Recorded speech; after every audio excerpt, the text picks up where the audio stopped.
어, 성경은 지금 이방 땅끝까지 하나님 나라가 선포되고 확장되는 것을 준비해 왔었습니다.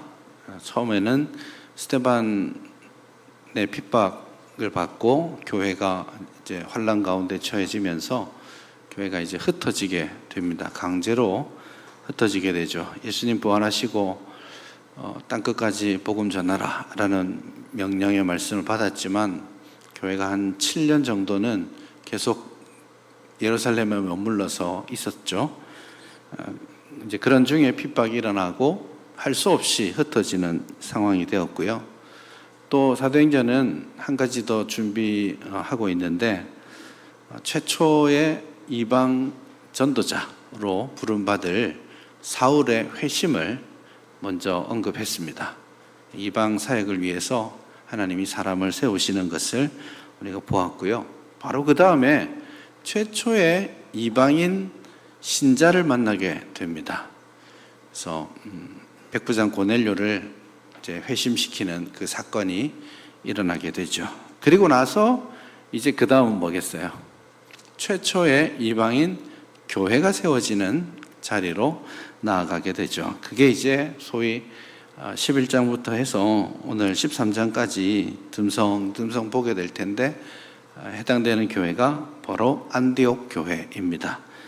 오늘 19절을 보시면 스데반의 일로 일어난 환난으로 말미암아 흩어진 자들이 여기저기 가다가 안디옥에까지 이르렀다. 그렇게 먼저 말씀하고 있습니다. 우선 좀 좋지 못한 출발이죠. 어떻게 보면 핍박을 받아서 쫓겨나서 갔는데 거기서 복음 전파의 역사가 일어났다. 그렇게 되어 있죠. 사실 누가 핍박받고 쫓겨나고 싶겠습니까? 원치 않는 어떤 상황들을 만났지만 오히려 그 핍박과 환난이 합력하여서 더 큰 선을 이루는 그런 계기가 되었다라는 것을 알 수 있습니다. 예루살렘에서 이제 북쪽으로 올라가다 보면 이제 안디옥까지 가게 됩니다. 이 당시에는 안디옥이 굉장히 큰 도시였습니다. 그러니까 그 당시 세계 로마 세계에서는 거의 빅3 한 3번째 정도 되는 큰 도시였고 지금 이 시리아 지역의 수도처럼 역할을 했었습니다. 지금은 아주 조그마한 마을만 남아있는 곳이고 이제 시리아랑 터키랑 그 경계면에 있습니다. 터키 영토이긴 하고요. 아무튼 지금은 작지만 그 당시는 아주 큰 수도처럼 여겨졌던 도시였습니다. 그러니 흩어지다 보니 결국 거기까지 속된 말로 표현하면 흘러 들어간 것이죠. 이 거리가 짧지 않습니다. 예루살렘에서부터 이 사람들이 도망쳐서 안디옥까지 갔는데 안디옥까지 대충 한 480km 정도 됩니다.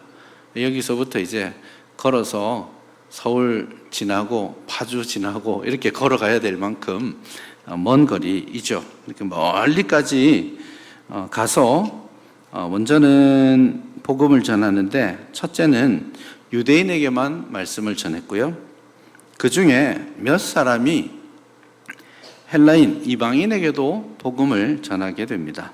이게 준비가 되어 있는 거죠. 바로 앞에서 이방인이 복음을 받아들이고 성령을 받는 역사가 있었고 바로 이 사건 앞에 예루살렘 회의가 모여서 제자들이 이방인에게도 구원에 이르는 복음이 주어진다라는 것을 공식적으로 확인했기 때문에 이방인에게까지 복음을 누군가는 전한 것 같습니다. 사실 이거 굉장히 천지가 개벽하는 일입니다. 다 유대인이었잖아요. 평생 인류 역사를 통해서 유대인에게만 선민의식이 있었고 그렇게 살아왔고 예수님도 유대인이고 제자들도 유대인이고 다 유대인들이었어요. 그런데 누군가는 마치 병아리가 알을 깨고 나오듯이 정말 기독교 역사에 잊혀지지 않을 중요한 큰 발자국을 남기게 되는데, 그들이 이방인에게까지 복음을 전하고, 그 이방인에게 복음을 전했는데 주의 손이 그들과 함께 함으로써 많은 사람들이 복음을 받고 주께 돌아오는 역사가 일어나게 된 겁니다. 깜짝 놀랐을 겁니다. 야, 이 사람들이 정말 복음을 받게 되는구나. 혹은 유대인들은 야, 이 사람들이 정말 복음을 받을 자격이 있을까? 이런 고민들을 엄청나게 하는 굉장히 중요한 프레임이 전환되는 그런 상황입니다. 누가 이 인류 역사의 가장 중요한 하나의 족적을 누가 시작했느냐라고 보면 사도 바울도 아니고요, 사도 베드로도 아니고, 본문 20절에 보면 몇 사람이 이렇게 되어 있습니다. 몇몇 사람이 그냥 그 일들을 이뤄내었다라는 그런 말씀을 하고 있습니다. 그러니 성경에 기록조차 되지 않은 무명의 성도들이 굉장히 연약한 가운데 있잖아요. 집 다 포기하고 직장 다 포기하고 예수 믿는 믿음 하나 때문에 목숨 부지하기 위해서 480km 이상을 걸어와서 그렇게 낯선 땅에서 겨우 이제 빌어먹고 살고 목숨 부지해야 되는 그 사람들이, 누군지도 모르는 그 사람들이 자기가 받았던 그 복음의 은혜, 예수 그리스도 만났던 그 은혜, 기쁨, 그거를 감추지를 못하는 거예요. 숨기고 살아야 되지 않겠습니까? 피해서 왔는데. 그런데 이방인에게까지 자기 안에 있는 복음을 끄집어내고 설명하기 시작한 것이죠. 누군지는 모르지만 가장 중요한 위대한 사역을 했다라고 말할 수 있겠습니다. 사실 역사를 보면 중요한 역할을 했던 사람들 혹은 권세가 있었거나 어떤 일들을 했던 사람들의 이름을 중심으로 역사를 읊어갑니다. 그래서 아브라함 이야기도 하고 이삭 이야기도 하고 다윗 이야기도 하고 느헤미야 이야기도 하고 이러면서 역사가 그렇게 흘러가는 것 같지만 사실은 그 사람들이 모든 것을 한 것이 아닙니다. 그 사람들과 함께 이름은 들어가지도 못했지만 한 마음을 모아서 함께 복음 가치를 이루기 위해서 희생하고 수고했던 그 사람들이 한 사람 한 사람이 모여서 하나님의 위대한 일들이 이루어지는 겁니다. 제일영도교회 하면 뭐 이름으로 치면 누구 이름을 먼저 말하는 게 맞겠습니까? 이 사람 저 사람 말할 수 있겠죠. 뭐 담임 목사의 이름도 나오겠고 우리 교회 장로님 이름들도 나오겠고 뭐 어떤 역할을 하는 어떤 사람의 이름들이 나오겠지만 그 사람들이 저처럼 마이크도 잡고 있고 앞에서 일도 이끌어가고 하는 것 같지만 실제로 교회를 구성하고 교회가 교회되게 하고 교회가 어려움이 있든 없든 그것을 견뎌내는 마지막 힘은 이름 없이 드러나지도 않은 채 묵묵히 자리 지키고 기도하는 사람들, 또 힘들지만 주어진 사명, 내게 맡겨진 일들 묵묵히 감당하는 무명의 성도들, 그분들이 교회를 만들어가는 겁니다. 그래서 오늘 저와 여러분들의 일들이 때로는 드러나지 않고 칭찬받지 못한다 할지라도 때로는 뭐 이게 무슨 큰 유익이 되겠어, 이거 아무나 할 수 있는 일 내가 지금 하는 거 아니야? 뭐 이렇게 생각하실지 모르겠지만 그 일들이, 그 사명 감당이 쌓이고 쌓여서 하나님의 교회가 이루어지고 하나님의 나라가 확장된다는 것을 여러분 꼭 믿으시기를 바랍니다. 그렇게 무명의 성도가 뜻밖의 이방 지역의 첫 번째 교회가 형성되는 토대를 마련합니다. 유명한 사람이 가서 교회 건물을 짓고 전도해서 교회가 생긴 게 아니고요, 누가 했는지도 모르게 그렇게 복음이 전해지고 소식이 예루살렘에 들리는 겁니다. 야, 저기에 엄청나게 많은 사람들이 예수님을 믿는다고 고백하더라. 그러니 가서 좀 알아봐. 가서 그들이 진짜면 그들에게 말씀도 가르치고 역할을 좀 해야 되지 않겠니? 하고 소위 초대 담임 목사님을 파송하는데 그분이 바로 바나바입니다. 예루살렘에서 바나바를 보내어서 이제 그 사명을 함께 감당하도록 하죠. 그것이 이제 80쪽에 나오는 겁니다. 이제 11장 22절에 보시면 이렇게 나와 있죠. 22절을 한번 같이 보실까요? 같이 한번 읽어봅시다. 예루살렘 교회가 이 사람들의 소문을 듣고 바나바를 안디옥까지 보내니, 와서 보니까 깜짝 놀랄 일이 일어나 있는 거예요. 이미 일어나 있는 겁니다. 와, 하나님의 은혜의 일들이 일어났고 거기에 변화된 사람들이 있고, 그러니 이 이방 땅에서 이제 막 병아리처럼 알을 깨고 나온 그 사람들이 어떻게 믿음 가운데 굳게 있을지를 고민하면서 그들에게 이제 설교하기 시작합니다. 설교의 내용도 나와 있죠. 하나님의 은혜를 보고 기뻐하여 모든 사람에게 이렇게 말합니다. 굳건한 마음으로 주와 함께 머물러 있으라. 이제 막 예수 믿고 그 기쁨을 이제 누리기 시작했지만 그 뿌리가 깊지 않잖아요. 그래서 주변에 여러 어려움들이, 환경에 도전들이 있을 때 넘어지지 않도록 굳게 마음을 굳게 하고 주님과 함께 머물러 있어라. 그렇게 말을 합니다. 어쨌든 이 바나바의 사역도 굉장히 성공적으로 진행됩니다.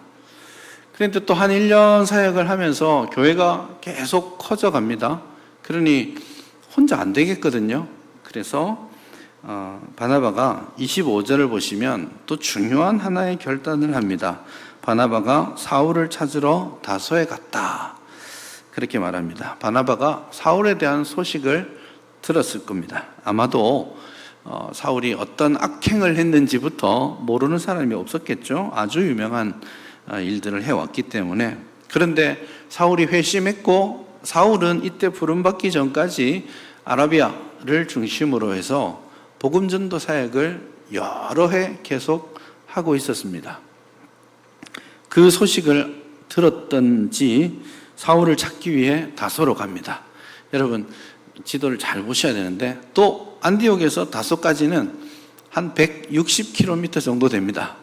요즘이야 뭐 차 타고 쉥하긴 뭐 달려갈 수 있겠지만 그런 시대가 아니잖아요. 핸드폰이 있어서 어이 바울 나 간다, 몇 시에 만나, 이렇게 하는 거 아니죠. 거기 있다더라, 이 소식 하나 들고 바울이 가만히 있었겠습니까? 평생 이 양반 돌아다니는 사람이죠. 가만히 있는 사람 아니거든요. 그러니 다소로 가서 갈라디아서 본문하고 비추어서 보면 이 바나바가 가서 사울을 백방으로 수소문해서 겨우 찾아냅니다. 그리고는 거기서 전도자의 일을 하고 있는 바울을 데리고 안디옥으로 돌아오죠. 그리고 그 바울에게 안디옥에서 자기를 도와서 가르치는 일을 하도록 권면하고 설득해가지고 그 사역을 합니다. 이것도 굉장히 중요한 하나의 전환점을 형성하죠. 이 바나바의 사역도 우리가 참 모범적으로 생각해 볼 만합니다. 어떻게 보면 바나바는 그 당시에 초대교회에서 인정받는 지도자, 권위가 높은 자리에 있는 권위자였고요. 초대교회 지도자였습니다. 근데 바나바는 반역을 행하다가 뭐 예수 믿었다더라. 그런데 이 바울 때문에 매 맞아 죽은 사람, 감옥에 갇힌 성도들 많이 있었거든요. 그 사람들의 원망들도 있었을 테고, 그러니 어떤 의미에서는 바울은 소위 주류 사회에 들어올 수 없는 사람이에요. 만나줄 사람도 별로 없었고요. 그랬는데 이 바나바가 어떻게 보면 참 말단에 아웃사이더로 떨어져 있는 바울이라는 사람을 찾아가서 삼고초려하는 것이죠. 너를 만나기 위해 내가 이렇게 수고해서 하나님의 일을 위해 같이 한번 해보자 하고 그렇게 한 거죠. 처음에는 순서가 바나바와 사울 이렇게 나오지만 조금만 더 지나면 사울과 바나바 이렇게 리더십이 바뀝니다.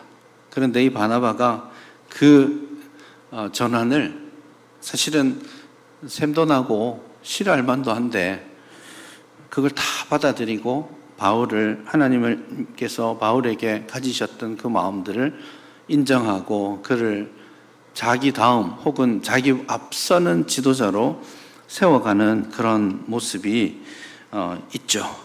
그런 의미에서 이 바나바의 역할 역시 아주 훌륭했다 그렇게 봅니다. 성격 따라 하는 것이죠. 바울은 막 나를 따르라 하고 앞서 나가는 그런 전투력이 뛰어난 사람이고, 바나바는 돌아보아서 이 사람도 데려가고 저 사람도 데려가고 이 사람 아픔을 케어하고 그러면서 살아가는 사람이었어요. 그러니 그가 위로의 아들이라는 별명도 가지고, 오늘 설교할 때도 이 주와 함께 머물러 있어라 이 말을 권면한다 혹은 위로한다라는 말이거든요. 그게 바나바 자기의 이름에서 나온 겁니다. 자기의 기질이 그렇기 때문에 하나님께서 그렇게 쓰셨던 거라고 볼 수 있겠습니다. 아무튼 첫 번째 무명의 신자로부터 하나의 위대한 전환이 시작됐고, 바나바가 털을 닫고 바나바가 자기보다 한참 떨어지는 무명의 신자 전도자였던 한 사람 바울을 찾아와서 이제 안디옥의 교회가, 리더십을 가진 교회가 세워지게 됩니다.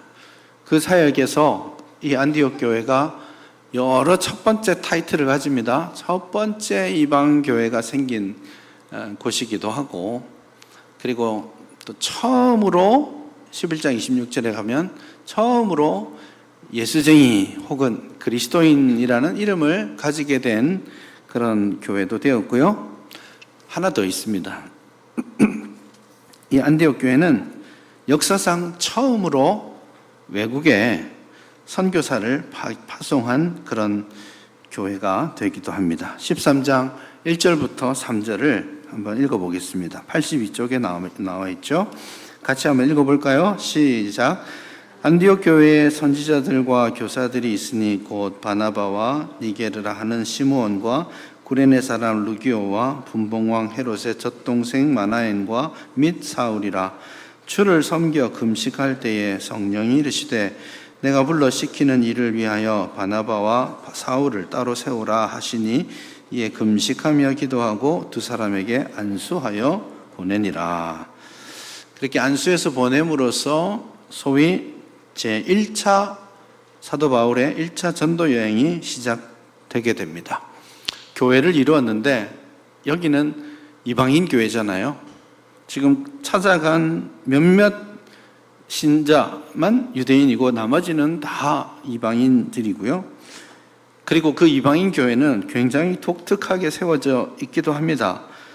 바나바는 우리가 아는 사람이고, 그 다음에 니게르라 하는 시므온, 구레네 사람 루기오, 이 두 사람은 아마도 아프리카 사람으로 보입니다. 니게르라는 말은 흑인을 뜻하는 표현이기도 하죠. 그러니 시므온, 구레네, 북아프리카이죠. 사람 루기오, 두 사람은 아프리카 사람처럼 느껴지고요. 흑인인 것으로 보이기도 하고요. 좀 어울리지 않는 조합이긴 합니다. 그 다음에는 분봉왕 헤롯의 젖동생 마나엔. 분봉왕 헤롯, 이것은 역사적으로는 헤롯 안티파스를 뜻하는데, 헤롯 안티파스와 같이 젖을 나눠 먹으면서 어린 시절을 같이 보냈다는 말은 이 사람은 꽤 권세 있는, 뼈대 있는 집안 사람이다 이렇게 볼 수 있는데, 그러니 어떻게 보면 저 아프리카 사람도 있고 뭐 굉장히 높은 장관집 아들도 있고, 그리고 사울, 바나바 이런 사람들이 모여서 교회의 교사, 지도자들이 되었다라는 것이죠. 사실 21세기를 살아가는 우리 교회에서도 이 조합을 만들어내기는 쉽지 않습니다. 그렇지 않겠습니까? 그런데도 이 시절에 무엇이 이것을 가능하게 했냐면, 이 모든 사람들이 지위 고하를 떠나고 신분과 얼굴의 색깔과 뭐 이런 거 다 떠나서 이 사람들을 하나 되게 한 것은 한 주님을 섬기고 있었기 때문입니다. 그래서 2절에 보시면 그들이 주를 섬겨 금식하고 있었다, 그렇게 말합니다. 그런 측면에서 안디옥 교회는 매우 우리에게 하나님의 교회 공동체가 어떻게 다양함을 받아들여야 할지, 그리고 그 다양함을 본질로 여겨야 할지, 여기에 대해서 생각하게끔 합니다. 10명이 모이면 10개의 목소리가 있는 것이 정상이죠. 다른 의견을 내는 것을 좀 싫어하는 경향이 있는데, 그래서는 안 됩니다. 다르도록 만드신 분이 하나님이세요. 그러니 다른 의견이 생기는 것을 왜 자꾸 공동체에서 딴소리하냐, 이렇게 말하지 말고 그 의견들을 다 하나로 묶어갈 수 있는 성숙함이 필요합니다. 다 내 말, 네 말, 내가 맞다, 네가 맞다 이렇게 하지만 결국 전부 다 하나의 원리에 복종하면 되거든요. 그게 뭡니까? 주를 섬기는 일에 주의 말씀에 복종하면 되는 겁니다. 모두가 자기 의견이 있을지라도 교회는 하나님의 뜻을 분별하고 그 뜻에 내 의견이 반영됐든 안 됐든 복종하고 가는 거예요. 그래서 주님이 주인 되시는 공동체는 그 자체로서 다양한 색깔을 본질적인 영역으로, 하나님이 주신 은혜의 영역으로 받아들이는 것이 필요합니다. 그런 의미에서 좀 나와 다른 사람 있을 수 있습니다. 나와 스타일이 다른 사람도 있고요, 생각이 달라서 가는 길도 좀 달라 보이는 사람도 있습니다. 신앙의 성숙도나 혹은 신앙생활의 연륜이나 여러 차이들 때문에 좀 다른 의견, 다른 삶을 더 기뻐하거나 좋아하는 사람이 있을 수 있습니다. 그러나 교회는 본질적으로 그 모든 사람들을 품어가는 것이 교회입니다. 그것을 우리가 오늘 본문에서도 좀 더 찾을 수 있었으면 좋겠다 싶습니다. 어쨌든 그렇게 주를 섬겨 금식하는데 성령께서 말씀하시기를 내가 일을 시키려고 하니까 바나바와 사울을 따로 세워라, 그렇게 말씀합니다. 굉장히 깜짝 놀랄 말이죠. 바나바는 초대 담임 목사고 사울은 그 담임 목사에 의해 발탁된 2대 담임 목사 같은 사람입니다. 그러니 어떤 의미에서는 안디옥 교회의 가장 중요한 핵심적인 역할들을 감당하고 있는 그런 사람들인데 하나님이 그 두 사람을 쏙 뽑아가지고 보내, 이렇게 말씀하시는 거죠. 그러니 만만치 않습니다.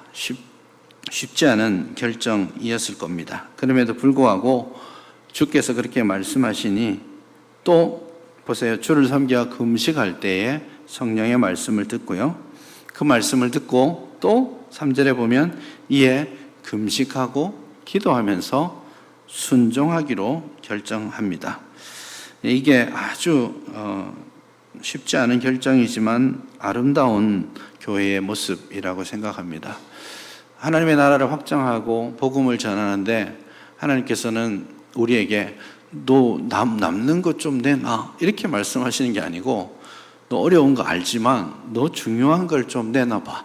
하나님의 나라를 위해서, 더 크고 중요한 가치를 위해서 너가 소중하게 여기는 것, 네가 중요하게 생각하는 것, 그것을 하나님 앞에 드릴 수 있어야 돼 라고 그렇게 말씀하고 계신다라는 것을 여러분 기억했으면 좋겠습니다.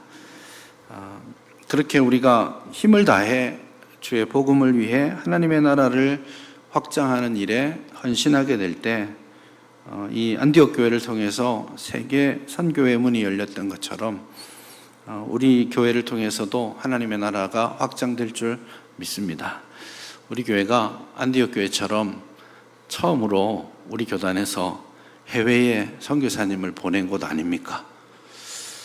세계교회 건설을 SFC 강령에 담아둔 그런 교회 아닙니까? 지금도 마찬가지고, 사실 코로나 지나면서 교회들이 여러 어려움들을 겪을 때 제일 먼저 혹은 쉽게 선교사님들의 지원을 많이 끊었습니다. 그건 뭐 이래저래 들리는 간증들이기도 하죠. 우리 교회도 여러 가지 어렵지만 끊지 않고 가고 있습니다. 모자라지 않습니다. 어떻게 보면 한편으로는 그 와중에 주력 선교지 또 정하고 더 많은 그 헌금을 작정하고 또 다녀오기도 하고 기도하고 있잖아요. 그런 의미에서 우리 교회는 안디옥 교회의 이 전통을 잘 이어가고 있다라는 생각을 합니다. 네, 그 가치를 잘 지켜갔으면 좋겠습니다. 안디옥 교회는요, 이 당시에 처음 교회가 세워졌고 하나님께서 너희 교회에 있는 두 기둥뿌리 뽑아서 해외로 선교사로 보내 이렇게 했을 때 두 기둥뿌리 탁 뽑아서 하나님의 일을 위해 드렸죠. 그러면 교회가 무너져야 될 것 같지만 사실 안디옥 교회는 초대교회 이 시간들을 지나고 초대교회의 역사 100년, 300년, 400년 지나는 그 과정에 기독교회, 초대 기독교회의 가장 중요한 역할들을 하는 그런 교회로 자리하고 있습니다. 안디옥 학파라고 혹시 들어보셨는지 모르겠는데 성경의 역사적, 문법적 해석 원리들을 이 안디옥에서 모인 이 학자들이 그걸 원리를 이제 가르치기 시작했는데 그 원리가 지금 저도 그렇고 우리 고려신학대학원의 가르침의 기본 원리예요. 여기서부터 출발한 거예요, 초대교회. 그러니 안디옥 교회가 어떤 의미에서는 기둥뿌리 뽑아서 하나님께 바쳤지만 하나님께서는 그 기둥뿌리 뽑은 교회를 더 건강하고 튼튼하게 이루어 가셨다라는 것을 우리는 역사적으로 확인하게 됩니다.